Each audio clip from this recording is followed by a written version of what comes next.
Bienvenue sur notre chaîne YouTube, Football d'abord. Merci de vous abonner, pour ne pas manquer nos prochaines vidéos.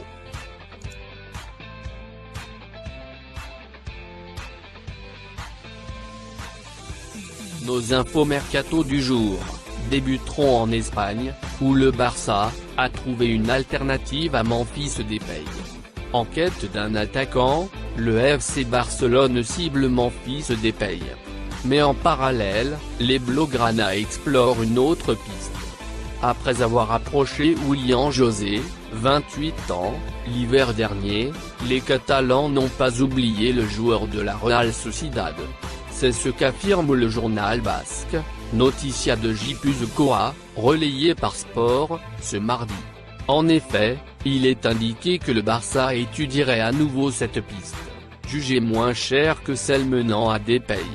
En effet, le club espagnol dépenserait moins en salaire qu'avec le néerlandais. La Real Sociedad, qui a fixé sa clause libératoire à 70 millions d'euros, serait disposée à baisser son prix, à 30 millions d'euros, du côté du PSG. Annoncé un temps proche de l'AC Milan, où il avait été précédemment prêté, Bakayoko pourrait bien se diriger vers un nouveau prêt, au PSG, qui cherche depuis plusieurs semaines un milieu box-to-box, à moindre frais. Selon nos informations, les bases des négociations avec Chelsea se situent sur un prêt avec option d'achat. L'option d'achat réclamée par les Blues s'élèverait entre 30 et 33 millions d'euros, soit moins que celle glissée lors du prêt à l'AS Monaco la saison passée, à hauteur de 42 millions d'euros.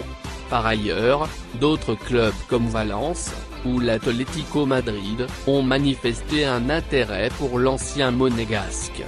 Jadon Sancho ne bougera pas. Sébastien Kehl, dirigeant du Borussia Dortmund, a une nouvelle fois mis les choses au clair, sur le dossier Jadon Sancho. À l'antenne de Sport 1, nous avons convenu que nous devions montrer une certaine attitude. Et 80 millions d'euros ne suffisent tout simplement pas pour un tel joueur. Il est ici et il restera ici.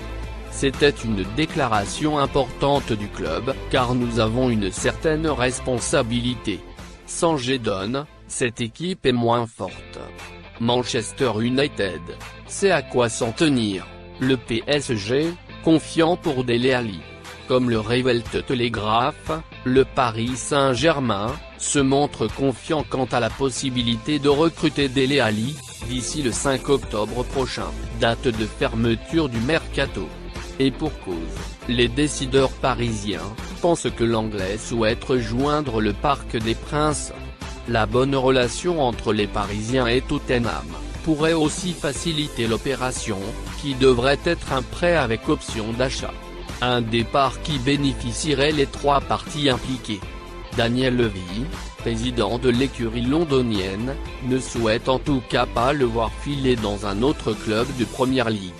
Cette affaire est à suivre, de très près. En Italie, le Genoa pense à Mario Balotelli, libre comme l'air depuis la fin de son aventure tumultueuse avec Brescia. Mario Balotelli, 30 ans, pourrait bien rebondir en Serie A selon les informations de Sky Sport en Italie. Le Genoa songerait sérieusement à la possibilité d'accueillir Super Mario.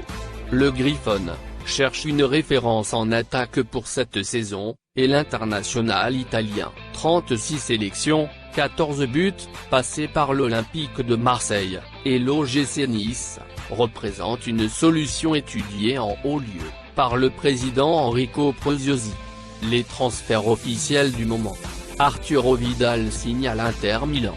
Arrivé à Milan dimanche soir, Arturo Vidal s'est engagé avec l'Inter Milan. Pour acquérir le milieu de terrain chilien de 33 ans, l'Inter a déboursé une petite indemnité, estimée à 1 million d'euros.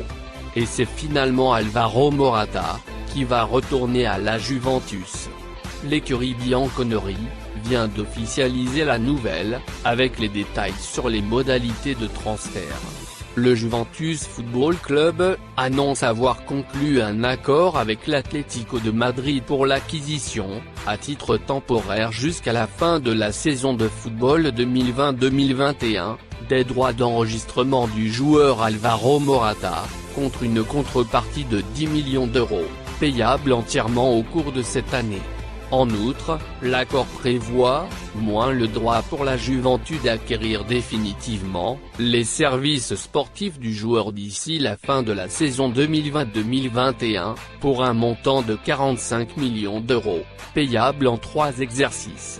Nelson Semedo signe à Wolverhampton. C'est enfin officiel.